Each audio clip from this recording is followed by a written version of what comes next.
Guys તો આપણે finally બધા જ આંબા વાવી દીધા છે. તો ચલો ગાઈસ આંબાનો છોડ બીજો. તો hello guys, welcome back to my another blog. તો ચલો ગાઈસ આજે કંઈક નવું કરીએ. તો જઈ રહ્યા છીએ આપણે ખેતરમાં.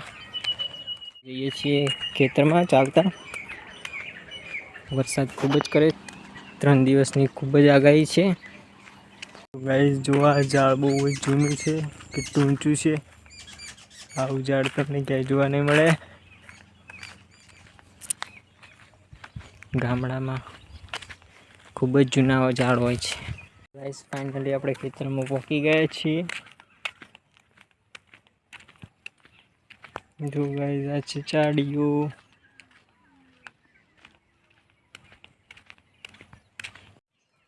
તો ફાઇનલી ગાઈસ આપણે ખેતરમાંથી ઘરે આવી ગયા છીએ. ગાઈસ જુઓ ઝાડ કેટલા મસ્ત થઈ ગયા છે. વરસાદ ચાલુ જ છે, નીચે પડી ગયા છે કરેણો બધી જ વરસાદના કારણે. જુઓ ગાઈસ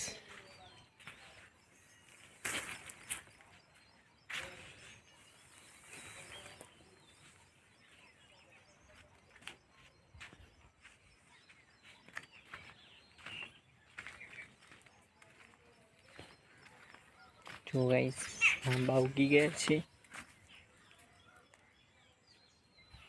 આ છે મહેંદી, છે પાણીની ટાંકી.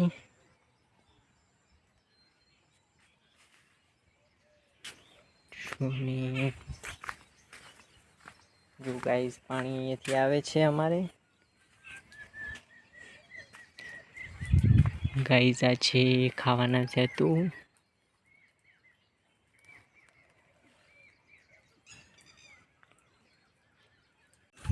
ગાઈસ તો આપણે ફાઇનલી બધા જ આંબા વાવી દીધા છે. તો ચલો ગાઈસ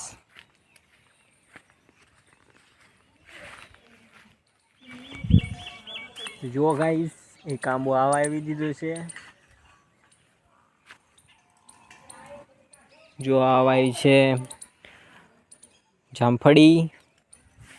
તો ગાઈસ આ બીજો આંબો પણ ઉગી રહ્યો છે. જુઓ ગાઈસ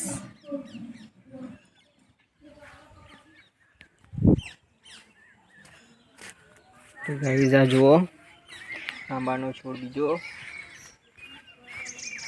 આ પણ વાવી દીધો છે.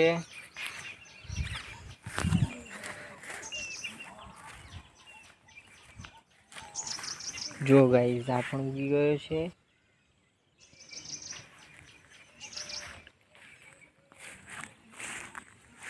જો બધા જ આંબા વાવી દીધા છે આપણે.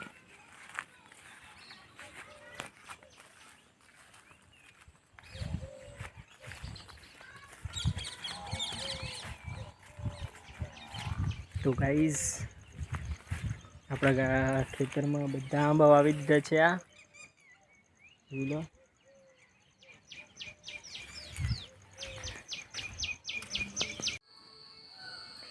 હેલો ગાઈસ તો આપણે અત્યારે 7 વાગે કરી દીધી છે આરતી ભગવાનની. ગાઈસ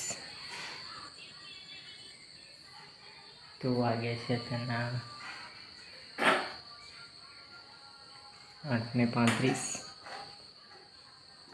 ઉગાઈ જાય છે બટરફ્લાય.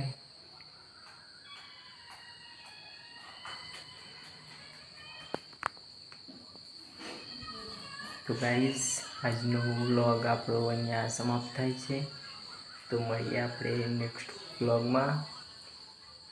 જય હિન્દ, જય ભારત, જય માતાજી.